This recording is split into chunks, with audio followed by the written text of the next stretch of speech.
नमस्कार, मैं रिया और आप देख रहे हैं डॉक्टर साहिब। दिल की बीमारियों में एक सबसे बड़ी बीमारी आती है हार्ट फेलियर की।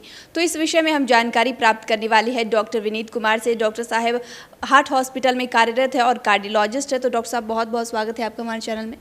धन्यवाद। आज हम हार्ट फेलियर के बारे में आपसे जानकारी लेना चाहते हैं कि ये आखिर है क्या। यदि हम हार्ट फेलियर की बात करें तो हार्ट जितना ब्लड 1 मिनट में निकालना, पंप करना है, वो पंपिंग उतना नहीं हो पाता, हार्ट वीक हो जाता है। यदि हम लोग नॉर्मल इंडिविजुअल की बात करें तो हार्ट की पंपिंग ऐसे चल रही है और हार्ट फेलियर में हार्ट लगभग वीक हो गया है। यूजुअली इसका जो कॉन्ट्रैक्टिलिटी है वो डिक्रीज हो जाता है, जिससे जितना ब्लड 1 मिनट में निकलना चाहिए हार्ट से उसकी मात्रा घट जाती है, जिससे शरीर के अन्य हिस्सों में ब्लड सप्लाई घट जाता है और सारा सिम्टम उसी से रिलेटेड होता है। एक दूसरा तरह का हार्ट फेलियर भी होता है जिसमें हार्ट की वीक नहीं होता, हार्ट नॉर्मल पंपिंग करता है, उसके बावजूद हार्ट फेलियर का सिम्टम होता है। इसमें हमारे पास ज़्यादा ऑप्शंस अभी नहीं है, but heart failure with reduce ejection fraction या हार्ट का वीक हो जाना, ये ज़्यादा कॉमनली हम लोग देखते हैं। यूजुअली हम लोग जब देखते हैं तो इसमें हमारे पास सबसे यूजुअल सिम्टम होता है इंडिविजुअल का सांस फूलना। कोई मरीज अचानक से सांस फूलने लगे, या जब हम लोग वॉक करें, एक्सरसाइज करें या कोई मेहनत का काम करें तो सांस लेने में दिक्कत होती है। बीमारी धीरे धीरे और आगे बढ़ता है तो इवन मरीज को अपना डेली एक्टिविटी, डेली रूटीन में भी सांस फूलने लगता है, और जब लास्ट स्टेज में आ जाए तो मरीज को लेटे लेटे, बैठे बैठे भी सांस में दिक्कत आनी शुरू हो जाती है। इसके साथ साथ लोअर लिम्ब में सूजन होने लगता है, पाँव फूल जाता है। बहुत कॉमनली हम लोग देखते हैं कि दोनों पाँव में सूजन हो गया, सांस फूल रहा है, तो ये हार्ट फेलियर हो सकता है। इसके लिए ज़रूर अपने डॉक्टर से मिलें और वो इन्वेस्टिगेट करने के बाद आपको बताएंगे कि इसमें आगे का क्या उपाय है। जैसे हार्ट फेलियर के लक्षणों के बारे में भी आपने बताया, क्या क्या लक्षण दिखाई देते हैं, तो उसके कारण भी कुछ हो सकते हैं। हाँ, यदि हम लोग देखते हैं कि हार्ट फेलियर का कारण क्या है, यदि heart failure reduce ejection fraction की बात करें तो एक उसका मुख्य यूजुअल कॉमन कारण हार्ट अटैक होता है या कोरोनरी आर्टरी डिजीज़ होता है। इसमें हार्ट का कोई हिस्सा आर्टरी के ब्लॉक होने की वजह से डैमेज हो जाता है, जिससे हार्ट वीक हो जाता है। इसके अलावा कारण की बात करें तो इसमें मायोकार्डाइटिस या कोई हार्ट में इन्फेक्शंस होना बहुत कॉमन है, या इससे रिलेटेड कोई भी इन्फेक्शन हो या तो उसके वजह से भी हार्ट वीक होता है। और यूजुअली कई बार बिना कारण के जेनेटिक भी हो सकता है, इसे डायलेटेड कार्डियोमायोपैथी यूजुअली बोलते हैं। बट अल्टीमेटली यदि हार्ट वीक हो गया तो सबका इलाज ऑलमोस्ट सिमिलर ही होता है। बात करें कि हाइपरटेंशन की, तो क्या इसकी वजह से भी ये समस्याएं हो सकती हैं।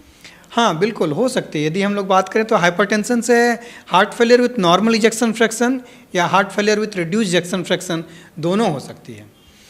यदि हम लोग बात करते हैं हाइपरटेंशन हार्ट अटैक का या कोरोनरी आर्टरी डिजीज़ का एक बहुत कॉमन कारण है। इसके वजह से हार्ट अटैक होता है और हार्ट अटैक के बाद हार्ट फेलियर होता है।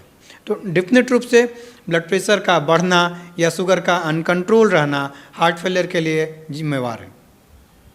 तो क्या किन किन तरीक़ों से बचाव किया जा सकता है, अगर किसी को हार्ट फेलियर की समस्या हुई है, अगर वो डॉक्टर के पास गया है, तो उपचार के दौरान किस तरीके से वो बचाव कर सकता है। इसमें हमारे पास 2 तरह का ऑप्शन है। एक तो पहले मेडिकल मैनेजमेंट, मतलब दवाएं देना, और दूसरा ऑप्शन आता है कुछ डिवाइस का भी ऑप्शन आता है। सबसे पहले हम लोग मेडिकल मैनेजमेंट या दवाओं की बात करें तो हार्ट वीक होने की वजह से हर जगह सूजन हो गया है, तो जो एक्स्ट्रा फ्लूइड है शरीर में उसे निकालना सबसे पहला इम्पोर्टेंस होता है। यदि एक्स्ट्रा फ्लूइड निकल जाने से शरीर में सिम्टम्स में आराम हो जाता है। जैसे सांस फूल रहा हो तो सांस फूलना कम हो जाएगा, पाँव में सूजन है तो वो कम हो जाएगा। दूसरा बात आता है कुछ ऐसी दवाएँ जो हार्ट को वापस से मजबूत करने में मददगार हैं। इसमें 3-4 ग्रुप की दवा है, जैसे beta blocker, S neuter, ARBs या आर्नीज की बात करते हैं, मिनरलोकॉर्टिकॉइड एंटागोनिस्ट की बात करते हैं, और एक SGLT2 इनहिबिटर। ये ग्रुप की दवाएं हैं जो हार्ट को वापस मजबूत बनाने में मदद करती है। हार्ट वाले इंडिविजुअल्स में मृत्यु दर को भी डिक्रीज करती है। तो ये कुछ दवाओं का ऑप्शन है। दूसरा उपाय आता है कुछ डिवाइस लगाने का। इसमें 2 तरह का डिवाइस है, एक ICD डिवाइस होता है, दूसरा CRTD होता है। ICD यदि दिल का धड़कन बेतरतीब हो जाए तो उसे रोकता है, उस समय वो अचानक शॉक दे देगा खुद से सेंस करके, जिससे वापस दिल की धड़कन नॉर्मल हो जाती है और उस इंडिविजुअल की जान बच जाती है। यदि हम लोग बात करते हैं दूसरा CRTD, इसमें हार्ट का दोनों चैम्बर में एक साथ लीड लगा करके उसे कॉन्ट्रैक्ट कराया जाता है, जिसकी वजह से हार्ट का जो वीकनेस है वो धीरे धीरे स्लाइटली इम्प्रूव करता है। तो ये दो ऑप्शंस डिवाइस का भी है, जिसमें दवाओं की वजह से सुधार नहीं हो रहा है तो डिवाइस का भी ऑप्शन हमारे पास है।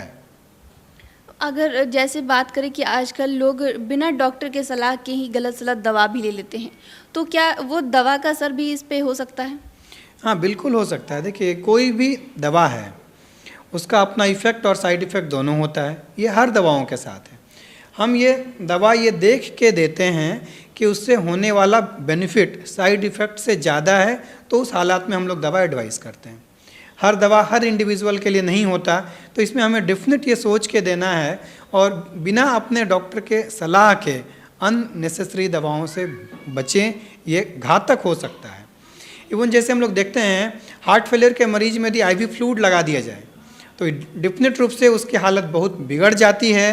तो इसीलिए इवन IV फ्लूइड जो कॉमनली लोगों को वीकनेस हो गया, हम फ्लूइड चढ़ा लेते हैं, कुछ हद तक पानी ले लेते हैं, ये गलत है। सबों में फ्लूइड चढ़ाना उचित नहीं है।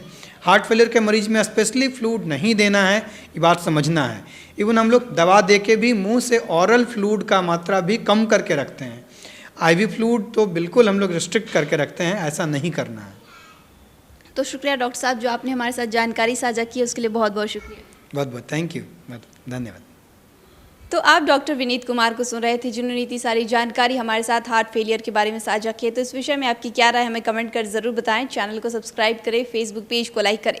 साथ ही डॉक्टर साहब से आपकी क्या सवाल है, हमें कमेंट कर या मेल के माध्यम से भेज सकते हैं। वीडियो देखने के लिए आपका शुक्रिया।